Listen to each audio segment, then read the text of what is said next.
아멘. 우리 말씀 듣기 전에 한 번 더 기도하시겠습니다. 이곳에 임하신 아버지께 우리가 교양을 얻기 위하여 머리 숙이지 아니하고 생명을 얻기 위하여 머리 숙이오니 주여 종들에게 말씀하옵소서. 종들이 순종하겠습니다. 예수님 이름으로 기도합니다.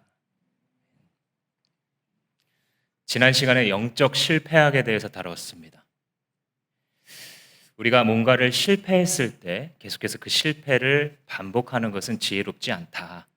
실패를 낭비하지 말고 이미 이루어진 그 실패를 잘 분석해서 그 다음 그것이 반복되지 않도록 하는 것, 그것이 영적으로도 매우 필요하며 영적 실패학이다, 이렇게 이름을 붙여 보았죠.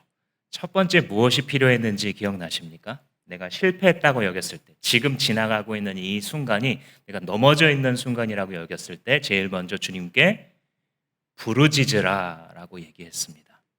주께 부르짖으면 주님께서 빛을 비추셔서 우리 안에 있는 어두움과 악함들을 보여주시기 때문에 나는 죄를 제거하게 된다 그랬죠. 아간을 제거하는 것처럼.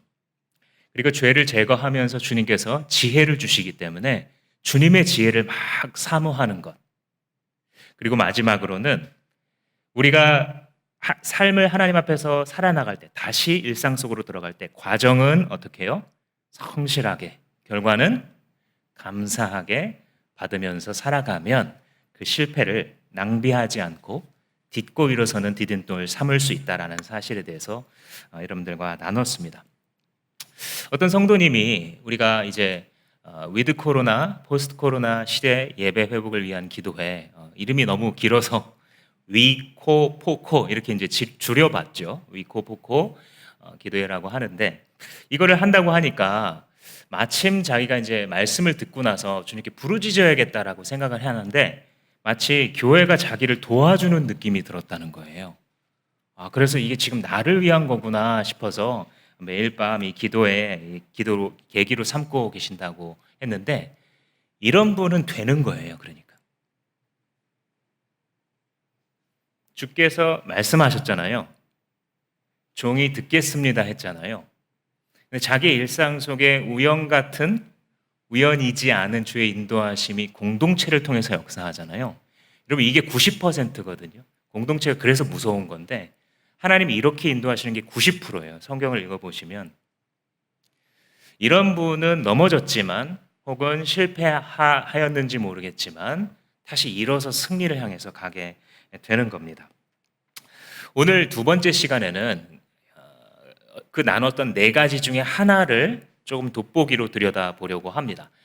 과정 속에서 성실하고 결과를 받아들일 때 주 앞에 감사한다면 우리는 그 실패를 승리로 바꿀 수 있다라고 했는데, 과정 속에서 성실하다는 것이 무엇인가?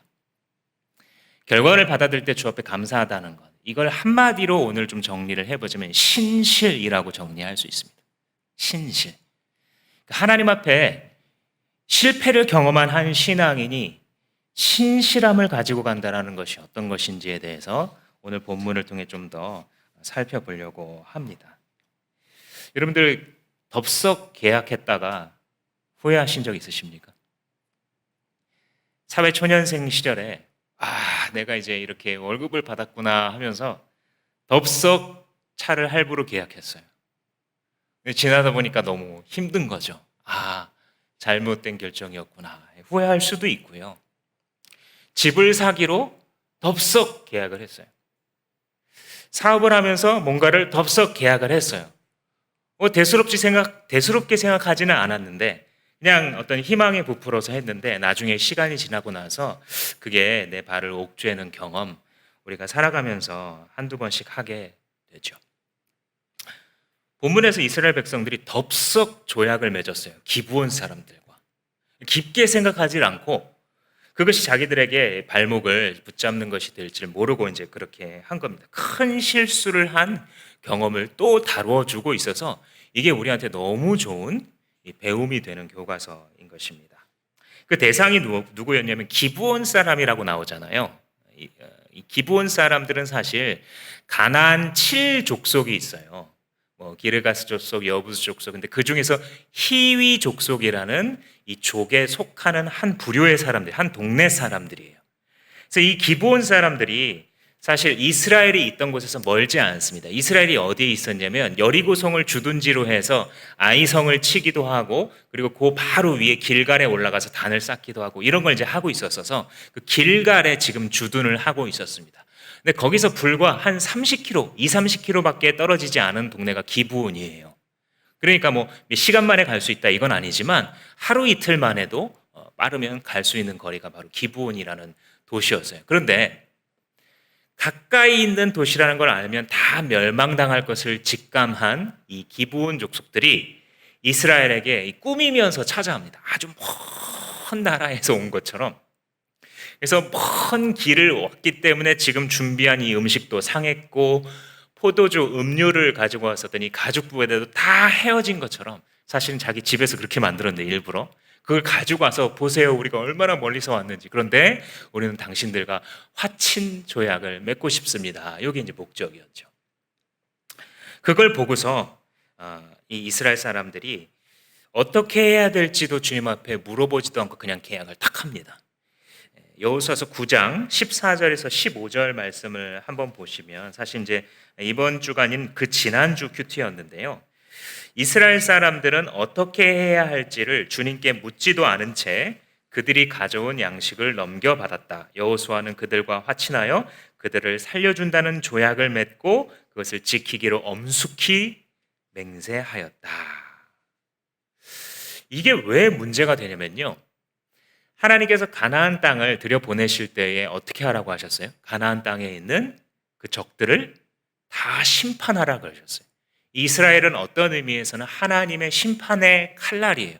이스라엘의 입장에서는 하나님이 주시는 약속의 땅이지만요, 그 땅에 거주하면서 수백 년 동안 하나님을 거역하고 우상 숭배를 했던 이 민족들, 엄청난 이 죄악들, 여러분들 보시면 뭐 인신 제사를 드린다든지, 뭐 사람들을 성적으로 강압한다든지, 이게 이미 가나안 땅에 가득해 있었습니다. 하나님께서 심판하신 이유 중에 하나예요. 그런데 그 가나안 일곱 족속을 다 멸하도록 명령하셨는데 그 중에 일부가 바로 이 기브온 사람들이잖아요. 그러니까 이렇게 조약을 맺는다는 것은 하나님의 뜻에 정면으로 반하는 거예요. 그러니까 이게 큰 문제가 되는 것입니다. 그리고 하나님께서 왜 가나안 족속을 이렇게 멸하라고 하셨습니까? 우상 숭배로 끌어들일 수 있는 함정이 되기 때문이에요. 가나안 족속들이 막 제사하고 뭐 그들의 종교 의식도 아마 대단했을 겁니다. 그러니까 많은 사람들이 유혹됐죠. 그러니까 이스라엘 너희들도 그들을 가만 놔두면 100% 유혹당한다는 거예요. 참 이런 것들을 묵상해 보면 오늘날과 거의 다르지 않다. 어떤 기술적인 부분은 많이 다르겠지만 오늘날도요 100%예요. 우리가 하나님의 말씀 안에 거하겠다고 목숨을 걸어서 작정하지 않으면요, 어느덧 우상 숭배의 길을 걷고 있는 자기를 발견해요. 100%예요, 100%. 그래서 주님께서 그들을 다 멸하라 하는 이 명령에 많은 백성들이 지금 설득이 되어 있어요. 강하게 동기부여가 되어 있어요. 아간 사건까지 있었잖아요. 그런데 이들이 이렇게 실패했던 이유, 방금 뭐라 그랬습니까?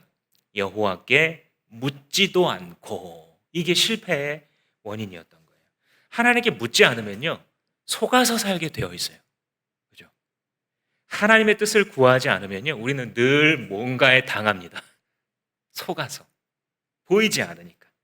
그러니까 우리가 실패하는 큰 이유가 하나님의 뜻에 무관심하기 때문이구나라는 것을 잘 보여주는 거예요. 좀 전에 승리를 했어요. 그죠? 실패를 딛고 승리했는데 다시 실패하잖아요. 지금 여기서. 이게 하나님의 뜻에 무관심할 때 어떻게 되는지를 잘 보여주는 겁니다.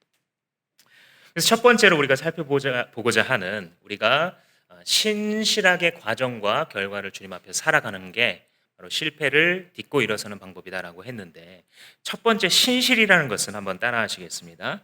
한 방향으로 순종하는 것.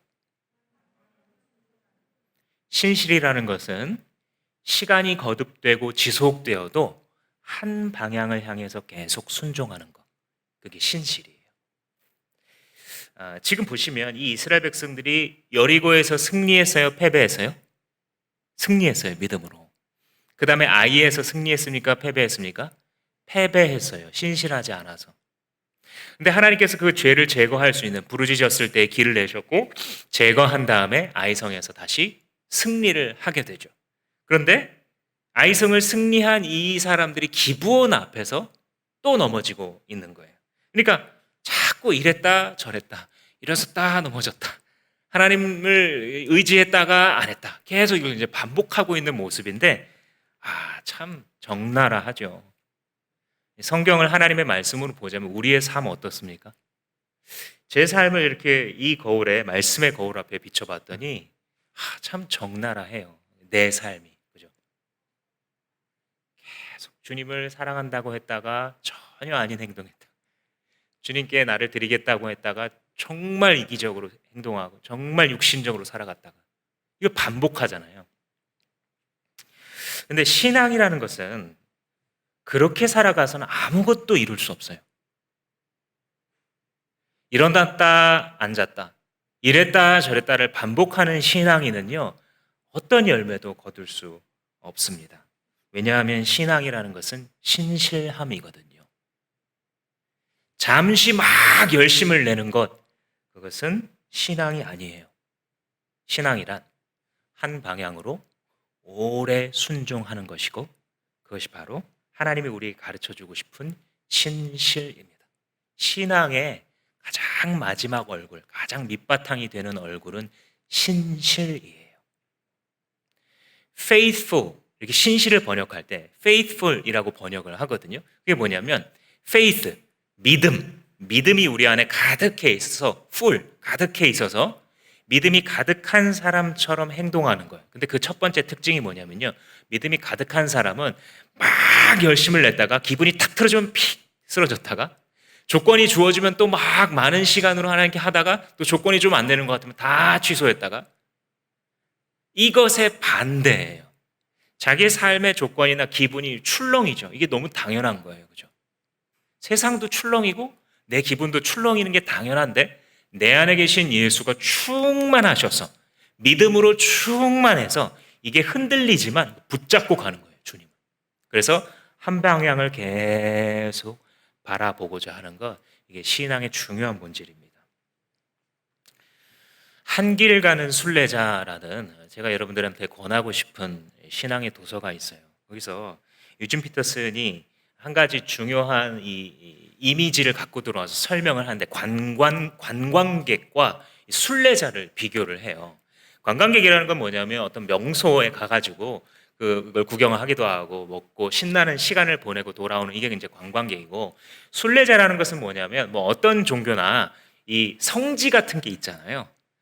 거기를 보고 오는 게 목적이에요. 그래서 만약에 성전이면 성전, 거기까지 가는 길이 아주 험하고 뭐 높고 오르막이고 상관없이 그 성전만 생각하면서 쭉 가죠. 시편에 보면 성전에 올라가는 노래, 이게 바로 순례자의 마음을 담은 것이거든요.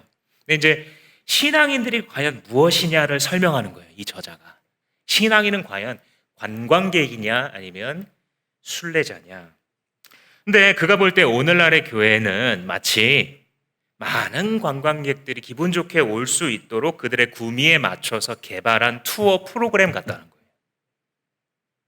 가능하면 기분 좋게, 가능하면 그들이 놀라지 않게, 그들이 불편하지 않게 개발한 프로그램들로 채우고 저마다 자기 교회를 자랑하면서 관광객을 끌려고 한다는 것이죠.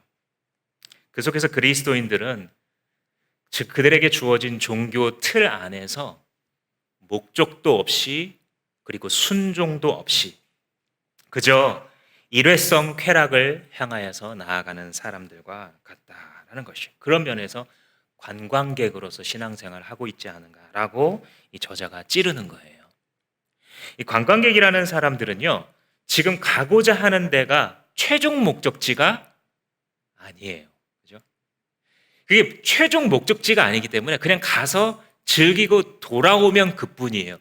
A에서 B로 갔다가 다시 A로 돌아오는 사람들이 관광객들이에요. 근데 순례자는 뭐예요? A에서 B로 가는 게 목적이에요. 그래서 어떻게 해요? 한 방향으로 오랫동안 길을 걸어가죠.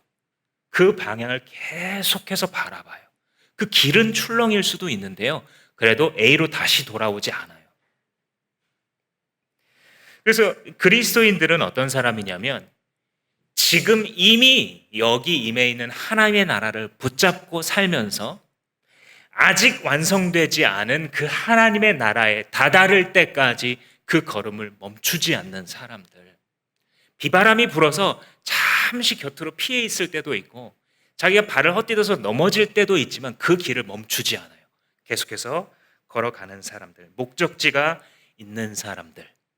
일회성 쾌락이 아니라 영원한 쾌락을 추구하는 자들, 그들이 순례자들이다, 이런 말을 합니다. 그럼 그 순례자들이 걸어가는 길은 뭘까요? 그들이 걸어가는 길은요, 성경으로 따져서 보자면 그 길이 다름 아닌 예수님이세요. 내가 곧 길이요 진리요 생명이니. 예수가 곧 길인 사람들, 그게 순례자고 그게 그리스도인이며 그게 예수의 제자들인 것입니다. 그래서 순례자라는 사람들은 오직 한 길을 가는 사람들이고 제자라는 사람들은 그 예수의 길로 오랫동안 순종하는 사람들입니다. 근데 이 길이 이렇게 설명을 하고 나면 되게 이제 고독하고 외로워 보일 거예요. 마치 내가 이 모든 걸 감당해야 되는 것처럼. 근데 주님은 지혜 가운데 우리를 공동체된 순례자로 부르셨어요. 공동체로서 이 길을 걸어간다면 그 길이 그렇게 외롭지 않습니다. 불가능하지 않아요. 주께서 우리를 삼겹줄로 엮으셔서 끌고 가시기 때문에 이 순례가 가능한 것입니다. 그래서 이 자꾸 이랬다 저랬다 하는 것이 있으면 주님 앞에서 자기를 좀 반성하세요. 하나님, 제가 너무 왔다 갔다 하는데 제가 이게 믿음이 부족해서입니까? 경험이 부족해서입니까? 주님, 내가 한 길 가는 순례자 되게 하옵소서. 내가 그런 신앙인이 되기를 난 정말 사모하겠습니다. 이렇게 기도하십시오. 여러분, 신실함이요 똑똑함을 이겨요. 주님 앞에서 관광객은요 절대 순례자를 따라갈 수 없어요. 어떤 영화에서 나와서 유명해진 제스처, 이거 한번 따라해 보시면서 이렇게 한번 말해 보실까요? 자, 가슴을 이렇게 두들기면서 말해 보세요. 한 길 가는 순례자. 한 길 가는 순례자. 그 영화에서 이게 뭐냐면 우리는 자랑스러운 모모의 일원이다, 뭐 이런 뜻이거든요. 히어로의 일원이다. 자기 스스로에게 그걸 심어주세요. 너 맨날 뭐 못했지 이것만 하지 마시고 그건 하나님 앞에서만 하세요. 하나님 앞에 회개할 때 하소연을 들어주는 건 하나님밖에 없어요. 자기 자신을 맨날 너 이것도 못했고 저것도 못했고 이렇게만 하지 마시고 하나님이 우리를 부르신 정체성이에요. 어차피 이 길은 우리 능력으로 시작한 게 아니라 주님의 전적인 은혜로 시작했어요. 아멘. 그리스도의 전적인 십자가의 공로로 우리 이 길이 가능하고 열렸잖아요. 그죠? 아멘. 그러면 우리가 늘 심어줘야 될 정체성은 뭐냐면 한 길 가는 순례자. 나는 관광객이 아니라 순례자이다. 주님, 나 예수 제자입니다. 나는 한 방향으로 오래 순종하는 한 길 가는 순례자입니다. 아침에 일어날 때마다 아이들과 같이 한 길 가는 순례자입니다. 이렇게 한 방향으로 신실하잖아요. 그러면 지혜가 생기는데요. 이 지혜는 꾀와 달라요. 꾀라는 것은 일시적이고 금방 사라질 수 있는 좀 허무한 것이라고 한다면 지혜라는 것은 깊고 오래 갑니다. 주님께서 지혜를 주세요. 에베소서 5장 15절 말씀에 보시면 여러분들 잘 아시는 이 때를 아끼라는 말씀이 나오는데요.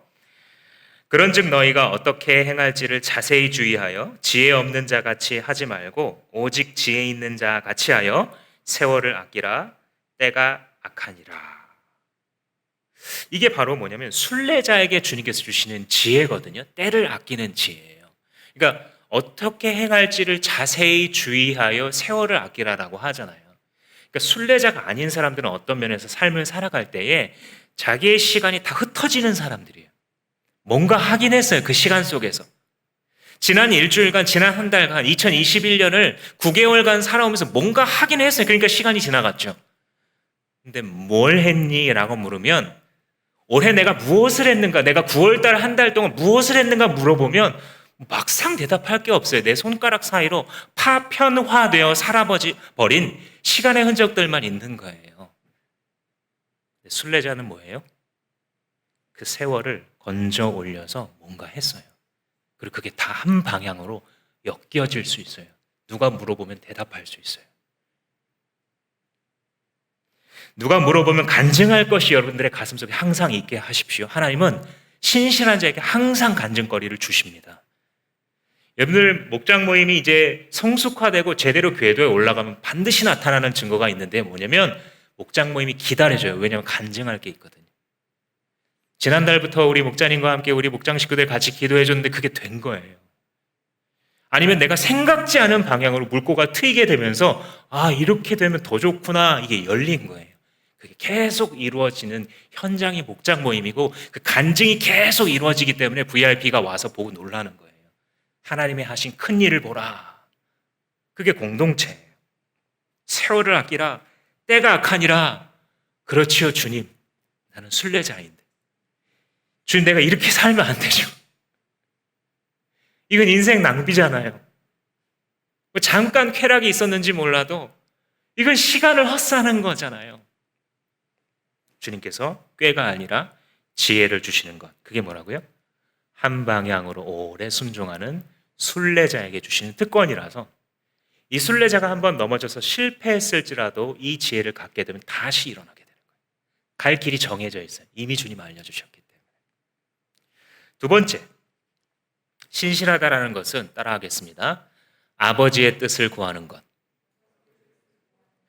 신실하게 과정을 살아간다라는 것은 무엇이냐면요, 그 과정 속에서 내가 하는 모든 일과 결정들에 아버지의 뜻은 무엇일까를 구하면서 하는 거예요. 그러면 실패가 성공으로 바뀌어가게 됩니다.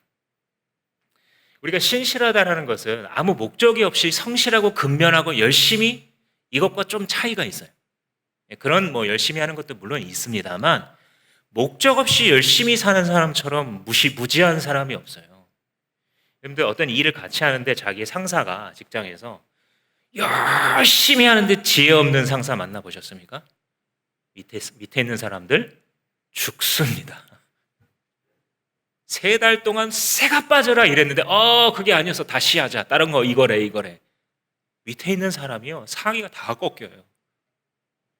그러니까 단순히 그냥 열심히 근면한 게 중요한 것이 아니고요, 그것을 누가 보장해 주시는가, 그게 아버지의 뜻이에요.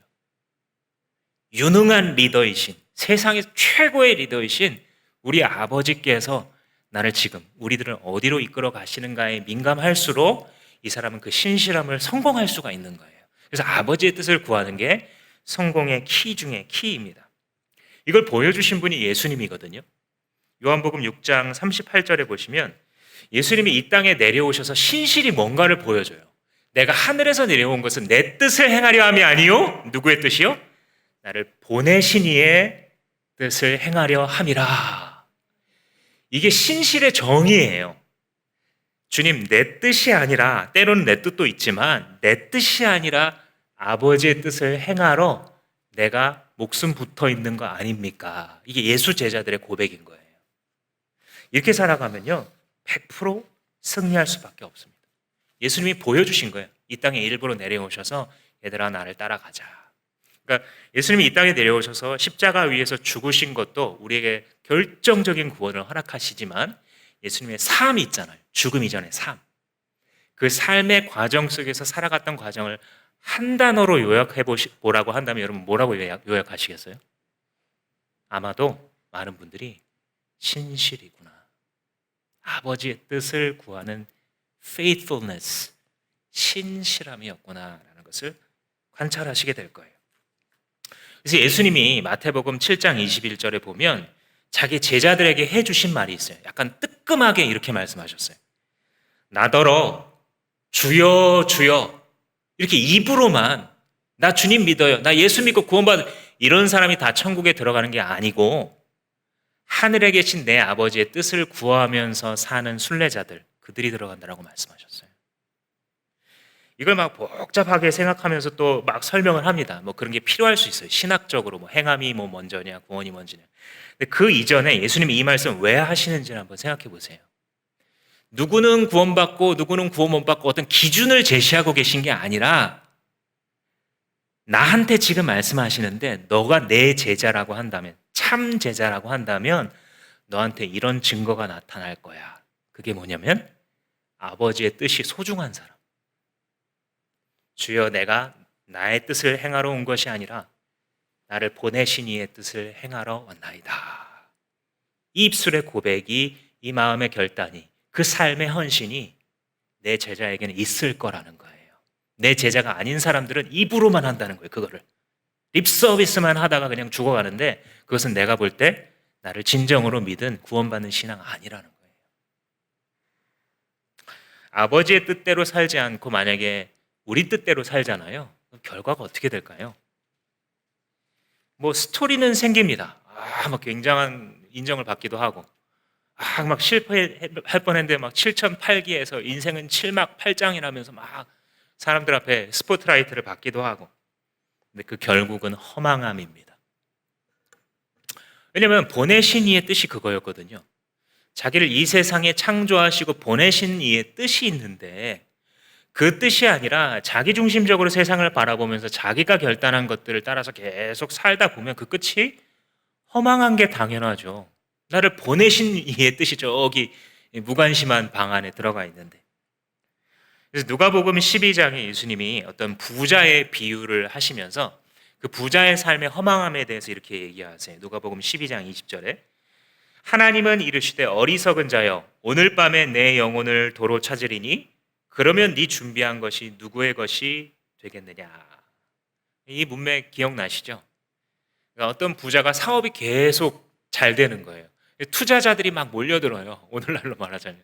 그러니까 이제 사업 계획을 이제 내년 거를 수립하는데, 그래, 우리 공장의 캐파가 적으니까 우리 이 공장을 넓게 지어가지고 캐파가 더 높은 걸 만들어서 내년 실적 이렇게 내고 그 다음에 자금 또 투자 받아가지고 또 이렇게 하고, 이걸 막 계획하고 있는데 하나님이 나타나셔서 그러는 거예요. 내 계획은 네 영혼을 오늘 밤에 찾는 거야. 어떤 분은요, 하나님이 오늘 밤에 찾으실 분이 있는지 모르고요, 어떤 분은 내년에, 어떤 분은 3년 뒤에 그분을 주님께서 다시 부르시는 것. 시편 기자가 말한 것처럼 흙에서 나온 인생아 흙으로 돌아가라. 끝이에요. 그냥 개인적 종말이 우주적 종말과 함께 카이로스의 시간을 같이 하여 그때 기회가 사라지는 거예요. 그러면 네 영혼이 무엇이 되며 네가 수고하면서 계획했었던 그 많은 꿈은 다 무엇이 되겠느냐라고 예수님이 지금 말하는 거예요. 어리석은 자라는 거예요. 그렇게 살아가는 거예요. 그러니까 아버지의 뜻을 구하지 않고서 자기의 뜻을 막 구하면서 살아가는 자의 삶이란 것이 얼마나 허망한지. 오늘 본문을 보면 하나님의 뜻을 구하지 않잖아요. 그리고 기본과 덥석 자기 계획대로 해버리잖아요. 근데 그렇게 했을 때는요, 이 삶의 특징이 뭐냐면 뭔가에 속아요. 계속 속아요. 계속 뒤통수를 맞아요. 물론 순례객들도 뒤통수를 맞습니다. 근데 순례객들이 뒤통수를 맞는 것은요, 의미가 있고 다 피가 되고 살이 돼요. 관광객들이 뒤통수 맞는 거는요, 그냥 뭐 얻는 것도 없는 씁쓸함이에요. 왜냐하면 자기 스스로 속아 넘어간 것이기 때문에. 그러니까 이스라엘 사람들이 여호와께 묻지도 않고 조약을 체결했다라고 말했는데, 그 길을 통해서 우리는 끊임없이 자기를 속이는 거예요. 요한 사도가 요한일서에서 이런 말을 합니다. 요한일서 1장 8절에 만일 우리가 죄가 없다고 말하면 스스로 속이고 또 진리가 우리 속에 있지 아니할 것이요. 그러니까 우리 속에 하나님께서 이미 두신 진리의 길이 있는데 그것을 따라가지 않으려고 했을 때에는 우리 안에 있는 이 죄가 우리를 계속 속이게 만든다는 거예요. 요거 한번 해볼까? 이거 한번 손대볼까? 우리 집 이렇게 해볼까? 근데 그 손대는 것마다 자기의 욕심에 이끌리는, 혹은 자기의 두려움에 이끌리는 거예요. 그래서 계속해서 속아서 넘어질 수밖에 없는 길을 갑니다.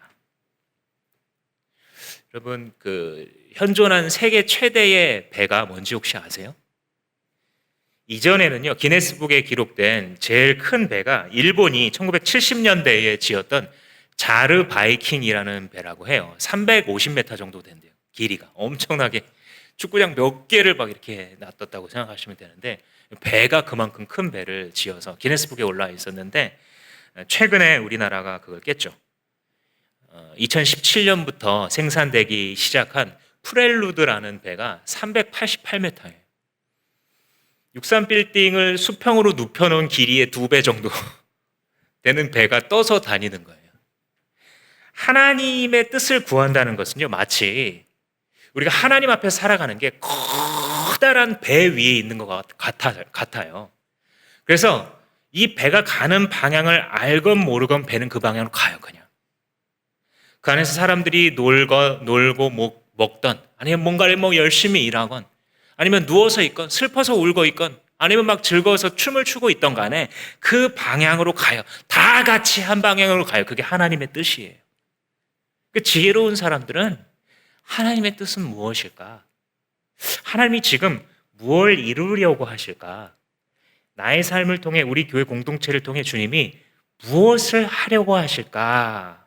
이게 하나님을 좀 아는 사람이에요. 하나님의 크심을 좀 아는 사람이에요. 어차피 그분의 뜻대로 되거든요. 그래서 이것을 구하면서 가는 사람들은 결국 실패를 딛고 일어서는 그 바른 트랙에 올라서게 되는 것입니다. 그래서 신실하다는 것은 첫 번째로 한 방향으로 오래 순종하는 것, 두 번째로 아버지의 뜻을 구하는 거예요. 세 번째로는요, 한번 따라 하시겠습니다. 아버지의 이름을 거룩히 여기는 것. 아버지의 명예가 중요한 거예요, 이 사람들. 성공하는 순례자들의 길을 보면, 우리가 믿고 본받을 만한 그런 순례자들의 길을 보면 이게 있어요. 아버지의 명예가 되게 중요해요, 이 사람들은. 왜 뼈대 있는 가문 보면 그 가문의 명예, 그 가문에서 이 걸출했던 자기 아버지, 할아버지, 선조들에 대한 이런 프라이드 같은 거 있잖아요. 순례객들이 그런 거예요. 아버지의 이름이 되게 소중해요, 이 사람들이. 19절 말씀해 보시면, 오늘 본문 19절에 그러나 모든 지도자들이 온 회중에게 말하였다. 우리가 주 이스라엘 하나님의 이름을 두고 그들에게 맹세하였으므로 그들을 해칠 수 없습니다. 이게 이제 뭐냐면 속긴 속았어요. 그런데 이미 조약을 맺었네. 근데 그 조약을 하나님의 이름으로 맺은 거예요. 그래서 언약이 됐어요. 그러니까 우리가 비록 큰 손해를 보는, 실수하는 어떤 언약을 맺었지만 이걸 하나님의 이름으로 했기 때문에 우리는 이 언약을 짓밟을 수 없습니다라는 말을 하는 거예요. 왜냐하면 그 언약이 자기들에게 소중한 거예요. 자, 여기서 우리는 뭐를 배울 수 있는 거냐면, 잘못을 일단 했어요. 이 조약이 잘못이잖아요. 하나님의 명령을 어긴 거니까. 그런데 잘못한 것을 수습하는 과정을 지금 보여주는 거예요. 우리한테 필요하죠. 그죠? 우리가 넘어지고 실수하잖아요. 근데 실수했을 때 어떤 원칙에 의해서 이걸 수습해 갈 것인지가 진짜 중요한 것 같아요. 실수 아예 안 하는 것보다. 그들이 어떻게 수습을 해 나가냐면 아버지의 이름을 가운데 딱 놓고 생각해요. 어떻게 하면 아버지의 이름이 거룩히 여김을 받을까? 신약적으로 말하면 이런 거예요. 여러분들 가운데 혹시 이런 생각을 하시는 분도 있을 거예요. 아니, 뭐 맹세를 했지만 그 전에 하나님 명령하셨잖아, 다 죽이라고. 그럼 그거대로 그냥 똑같이 무찔러야 되는 거 아니냐? 이렇게 이제 생각하실 분들도 분명히 있을 겁니다. 그러니까 말씀을 성실하게 묵상한 거죠. 그런 생각이 드는 분은. 근데 아니에요. 왜냐면요, 그 뒤에 여호와의 이름으로 언약했잖아요. 그럼 이제 우선순위에서 이 언약이 앞서는 거예요. 매우 어려운 결정이긴 하지만 하나님의 이름으로 언약했을 때 하나님이 그것을 또 굉장히 중요시하는 장면을 보여줘서 실제로 이 기브온과의 언약을 나중에 뒤로 가면 사울, 몇백 년 뒤에 일어날 사울 왕의 이 가문이 어겨버리거든요. 이거를. 그때 하나님이 이 언약에 따라서 사울 집안을 처벌하시는 장면을 성경이 기록하고 있어요. 그래서 이제 여기서는 이 언약이 더 앞서게 되는데, 그러면 원래 명령은 어떻게 되는 거냐? 하나님 원래 명령했는데 어겼으면 그 다음에 이제 마음대로 살아도 되는 거냐? 그 뜻이 아니에요. 가만 보시면 여호수아와 이 지도자들이 뭐를 간파하냐면, 하나님이 원래 주셨던 가나안을 멸절하라는 명령에 하나님의 뜻이 무엇인가를 묵상해요. 그 뜻이 무엇이었냐면요, 신명기랑 출애굽기를 읽어보면 이 가나안 족속들을 그대로 두면 반드시 너희들을 우상 숭배로 물귀신처럼 끌고 들어갈 거야. 그러니 멸해야 돼 라고 말씀하심으로써 이 명령의 취지가 뭔지를 보여주세요. 그래서 이들이 선택하는 게 뭐냐면, 가나안 족속을 멸함으로써 우상을 없애라는 그 의도를 받아서 완전한 순종은 이미 엎질러졌어요. 완전 무결함이라는 것은 없어요, 이들의 삶에. 그러니까 이제라도 우상 숭배의 영향을 안 받는 방법이 무엇일지를 풀어가는 거예요. 재밌죠? 이미 내가 실수했지만 하나님의 명예, 하나님의 이름을 소중히 여겨야 된다는 한 가지 원칙이 생겼어요, 자기 삶에. 그죠? 또 한 가지 원칙은 뭐냐면, 하나님 본래 나를 부르셨던 그 원칙이 있어요. 여기서 벗어나면 안 돼요. 이미 한번 어겼지만 그래도 그것을 지금이라도 그 정신을 지킬 수 있는 방법이 뭔지를 고민하는 거예요. 그래서 이 두 원칙 사이에서 이미 선택지가 많이 골라져요. 그죠? 그러니까 생각이, 우리는 되게 복잡하거든요, 실수를 수습해 나갈 때. 근데 신앙을 가지고 하나님 앞에서 원칙을 세우기 시작하면 엄청 복잡했던 게 몇 가지로 반드시 줄어듭니다. 그리고 그 안에서 이제 분별을 해 나가는 거예요. 그게 뭐였냐면, 이들의 경우에는 종으로 삼는 거예요. 기브온 사람들과 이제 조약했기 때문에 동등한 방식으로 사는 게 아니라, 그래 좋다, 내가 조약을 했으니 너네들을 죽이지는 않겠다, 죽이지 않는다는 조약을 맺었거든요. 대신에 종으로 들어와라, 이렇게 딱 내밀어요. 그리고 그걸 기브온이 받아들입니다. 옳습니다. 우리 종이 되기를 이미 각오했습니다. 우리가 지금 목적하는 바는 무엇이냐면, 우리가 듣고 놀란 그 하나님의 백성인 당신들의 칼에 의해서 죽지 않는 게 우리의 목적입니다 라고서 종이 돼요.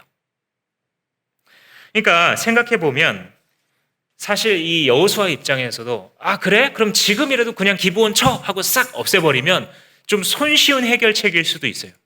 왜냐면 지금 백성들이 막 원망했다고 나오고 있거든요. 18절에 보시면 지도자들이 함부로 계약했기 때문에 닥쳐올 어떤 환란에 대해서 백성들이 엄청나게 이 원망을 해요. 오늘날로 말하자면 누가 인터넷 게시판에 올린 거예요. 사회적 동요가 막 일어나고 있는 거예요. 그러니까 이걸 쉽게 없애는 방법은 뭐냐면, 아 그래 우리가 잘못했는데 다 죽일게, 그냥 기본 다 죽일게. 이게 손쉽게 생각할 수 있는 현실적인 방법인데 그렇게 하지 않아요. 왜요? 하나님의 이름이 걸려 있어서. 그러니까 그 언약 속에 있는 하나님의 이름을 생각할 때 언약의 무게가 그들로 하여금 일정 방향의 선택을 하도록 인도하는 거예요. 뼈 아플 수도 있고요, 되게 무서울 수도 있어요. 이런 선택을 하면서 이렇게 일어난 큰 난리가 수습이 안 되면 어떡하지라는 생각이 있어요. 근데 가만히 생각해 보면 이 길이 맞아요. 왜냐하면 하나님의 이름이 걸려 있으니까. 주기도문을 할 때 이렇게 시작하죠. 하늘에 계신 우리 아버지여, 이름이 어떻게 여김을요? 거룩히 여김을 받으시오며. 자, 여러분들에게 객관식 문제를 내드리겠습니다. 방금 이 구절의 뜻이 아버지의 이름이 거룩히 여김을 받으시오며가 아버지 그렇게 하세요 라는 뜻일까요? 1번은 아버지 그렇게 하세요, 아버지 이름 거룩하게 잘, 아버지 능력 있으시죠? 그러니까 가셔서 아버지 이름 거룩히 여김 받게 만드세요 라는 뜻일까요? 아니면 2번, 아버지 지금 이 기도를 올리는 내가 아버지의 이름이 거룩히 여김을 받도록 하겠습니다 일까요? 뭐 같으세요? 함정 질문인데 1, 2번 둘 다입니다. 아버지께서 스스로 자기의 이름을 거룩히 여기게 하지 않으시면 우리가 아무리 해도 하나님의 이름에 영광 돌릴 수는 없겠죠. 근데 2번이 굉장히 중요해요. 왜냐하면 많은 사람들이 주기도문을 할 때 그냥 1번만이라고 생각하면서 이 기도를 막 주문처럼 외워요. 근데 주기도문 무서운 기도예요, 사실은.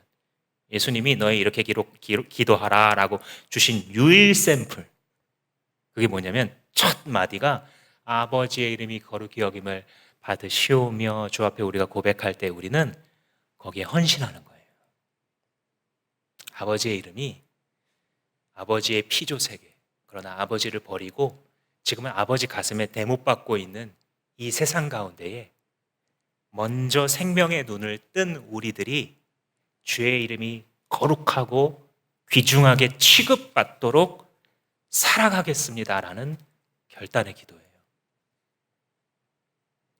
주님, 내가 살며 일하고 사랑하고 기뻐하고 슬퍼하고 웃고 눈물 흘리는 모든 시간의 결과로 아버지께서 칭찬받으시기를 원합니다.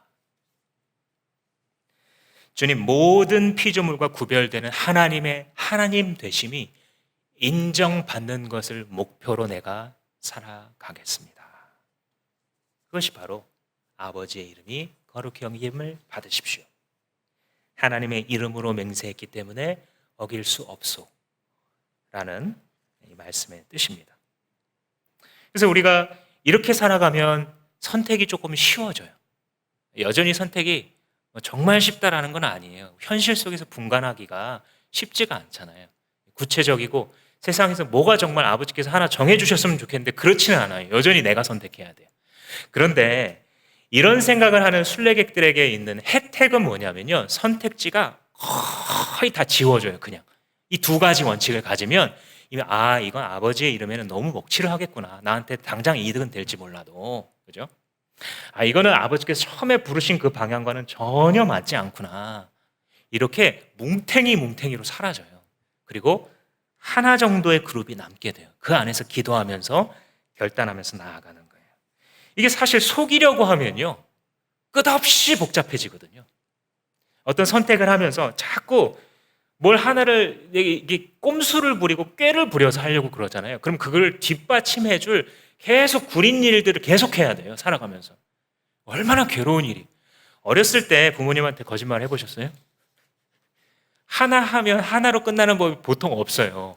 어머니 아버지가 자기 머리 위에 있거든요. 그래서 질문을 툭 던져요. 다 알고 던지죠. 근데 앞에 한 거짓말을 살려두려고 하니까 거짓말 두세 개를 더 해야 되는 거예요. 얼마나 복잡한 인생입니까? 한국에서 이 학교 선생님 하시던 분이 기회의 땅으로 가야겠다, 그래서 미국에 이민 가신 어떤 분이 가봤는데 자기가 교사하던 그 커리어가 인정을 받지 못하니까 결국 이제 세탁소를 하게 되셨어요. 조그마한 이 세를 내가지고 세탁소를 정말 새벽부터 저녁 늦게까지. 여러분, 이게 되게 흔한 스토리거든요, 사실 이민자들에게. 그래서 어느 날도 이 손님이 맡긴 양복 바지를 막 다림질 하다가 왼쪽 주머니에 돈이 들어있는 것 같아서 이렇게 보니까 $1,000가 들어있는 거예요. 우리 돈으로 한 120만 원 되죠, 지금 시세. 그래서 이걸 보니까 확 흔들리는 거예요. 왜냐하면 자기가 지금 되게 힘들게 살아가고 있잖아요. 흔들렸는데 이분이 아마 믿는 분이었던 것 같아요. 이건 제 돈이 아니죠 라고 하는 마음의 소리가 들리더래요. 그래서 이 손님이 이튿날인가 찾아왔을 때에 정직하게 말하면서 이거 손님 바지에서 나온 거라고 돌려줬대요. 근데 그 사람이 뭐라 그랬냐면 이렇게 쳐다보더니 그건 이제 제 돈이 아니네요 그러더래요. 참 신기하죠? 그리고 세탁소 주인한테 그 돈을 준 거예요.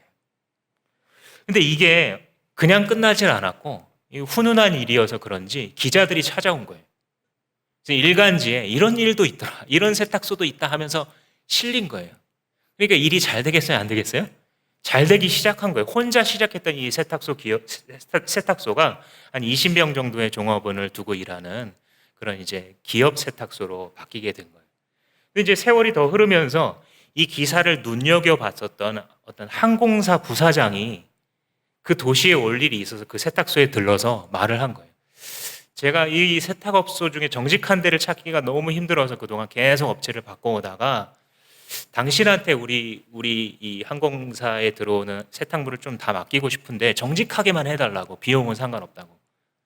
그렇게 기업을 하게 되면서 이게 이제 수백 명이 일하는 700명 정도 종업원을 거느린 그런 세탁업체가 됐다라고 하는 이야기를 읽은 적이 있는데, 선택이 쉬워져요.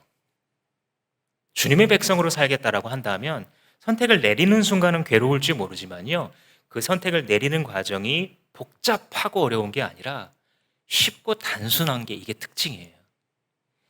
제가 지금 그래서 이렇게 큰 업체가 됐다, 이걸 말씀드리는 게 아니에요. 뭐예요? 아버지의 이름을 거룩히 여기는 자를 아버지는 사용하신다라는 거예요. 마지막으로 한번 따라 하시겠습니다. 신실하다는 것은 뭐냐면요, 모든 것을 팔아 의를 산다. 모든 것을 팔아서라도 의를 사려고 하는 것, 그게 신실하게 살아가는 거예요. 이제 마지막으로 기브온 사람의 입장에서 한번 생각해 봅시다. 지금까지 이스라엘의 입장에서 봤는데 기브온 사람의 입장이 뭐였냐면요, 24절 말씀 오늘 보시면 그들이 여호수아에게 대답하였다. 우리가 그렇게 속일 수밖에 없었던 이유는 하나님이 그의 종 모세에게 명하신 것을 사실임을 우리가 알았기 때문입니다. 그러니까 멀리서 소식을 듣고요, 이미 모세가 보통 사람이 아닌 걸 알았던 거예요. 하나님이 이 땅을 다 이스라엘 사람에게 주라고 명령하셨고 이스라엘 사람이 보는 앞에서 이 땅에 사는 모든 사람을 다 죽이라고 명하셨다는 것을 우리가 들어서 알았습니다. 우리가 속임수를 쓸 수밖에 없었던 것은 우리가 목숨을 잃을까 두려워했기 때문입니다. 그러니까 목숨을 건지려면 이 방법밖에 없다는 거예요. 목숨을 건지기 위해서 올인한 거예요. 사실 기브온은요, 가나안 족속의 도시들 중에 약한 도시가 아니에요. 사실 연구해 보시면 꽤 크고 강한 도시예요, 기브온이. 그래서 이 뒤에 기브온이 넘어갔다는 소식 굉장히 큰 이슈가 되거든요. 근데 그런 자들이 생각해 봤을 때에 하나님의 명성을 그들이 들었을 때에 이집트에 행하신 일, 바산, 헤스본, 여리고, 아이에 행하신 일을 들었을 때 그들이 확신한 거예요. 뭐라고요? 저 신은 진짜다. 저 여호와는 진짜다. 이대로 가만두면 저들에게 명령했다는 그대로 다 이 땅을 청소해버릴 것 같다. 그럼 우리가 할 수 있는 유일한 선택이 뭐냐? 모든 것을 다 걸고서라도 그들 편이 되자. 그 방법이 그들에게 유일한 방법이 지금 이 길 뿐이었던 거예요. 그러니까 이스라엘 입장에서는 굉장히 탐탁지 않은 기브온이지만 기브온의 입장에서 보자면 지금 뭐 하고 있는 거냐면요, 한마디로 하나님 앞에 항복하고 있는 겁니다. 이게 신실함이에요. 하나님 앞에 백기투항할 수 있겠는가? 그 신실함입니다.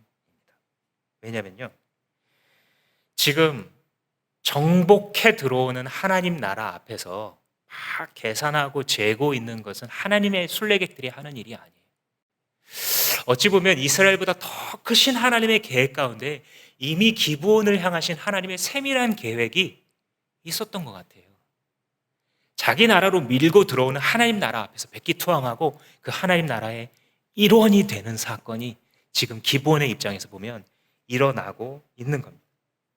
그러니까 예수 믿는다는 것은 무엇이냐면 지금까지는 내가 결정권자가 돼서 내 삶을 좌지우지하면서 살아왔지만 자기 삶에 복음이 들려오기 시작하면서 예수 십자가의 복음이 들려오면서 하나님 나라가 정복해 들어오는 거예요, 자기 안에.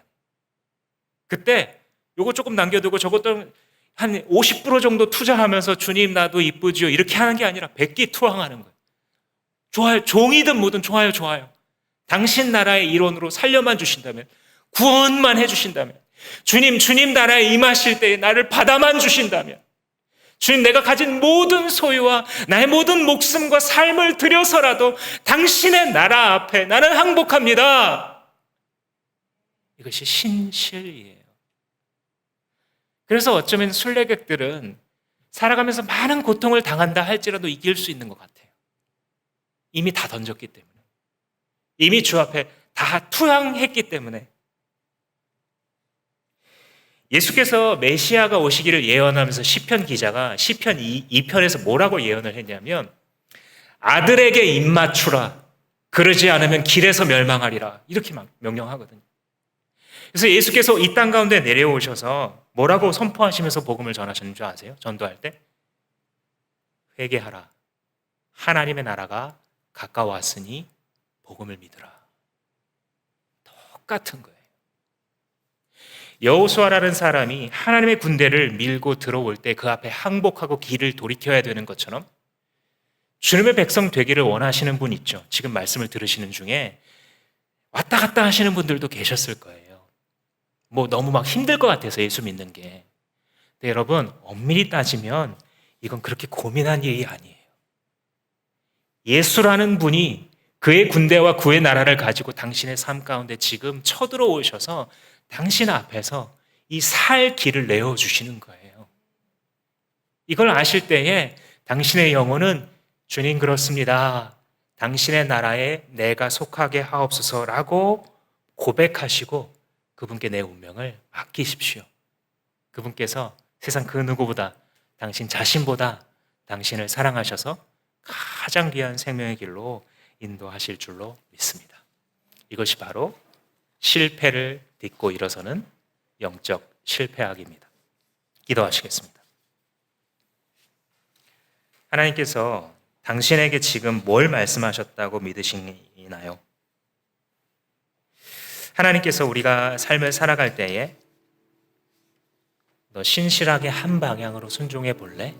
이제까지는 왔다 갔다 했지만 그건 지혜로운 길이 아니야. 혹은 어떤 분에게는 네 뜻이 아니라 아버지의 뜻에 관심을 가지거라. 그렇게 일어나야 된다. 얘야, 아버지의 이름을 거룩히 여기려고 해보렴. 그러면 선택지가 쉬워질 거야. 얘야, 나는 너를 구원하고 싶단다. 네가 가진 모든 것을 투자해서 하나님의 나라를 사거라. 말씀해 오실 때에 이게 나한테 주시는 말씀이구나 싶은 것을 자기 입술로 고백하며 잠시 올려드립니다.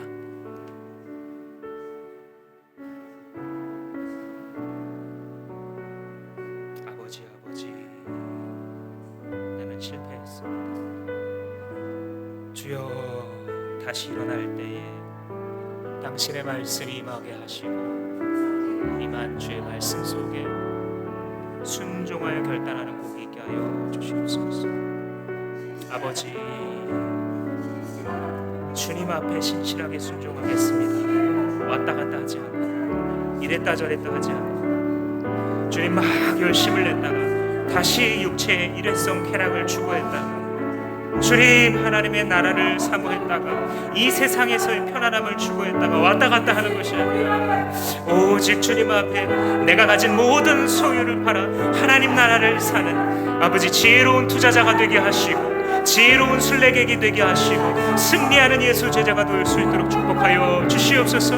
우리 지체들 가운데 주께서 임하여 주시옵소서. 주님의 나라가 임하게 하시고 주님의 나라 앞에 항복하는 것의 복이 무엇인지 깨닫게 하여 주시옵소서. 결단하고 주님 앞에 이 시간 헌신한 그 고백들 주님 받으시고 땅에 떨어지지 아니할 수 있도록 주님 축복하여 주시옵소서. 주님을 높여드립니다. 주님 받으시옵소서.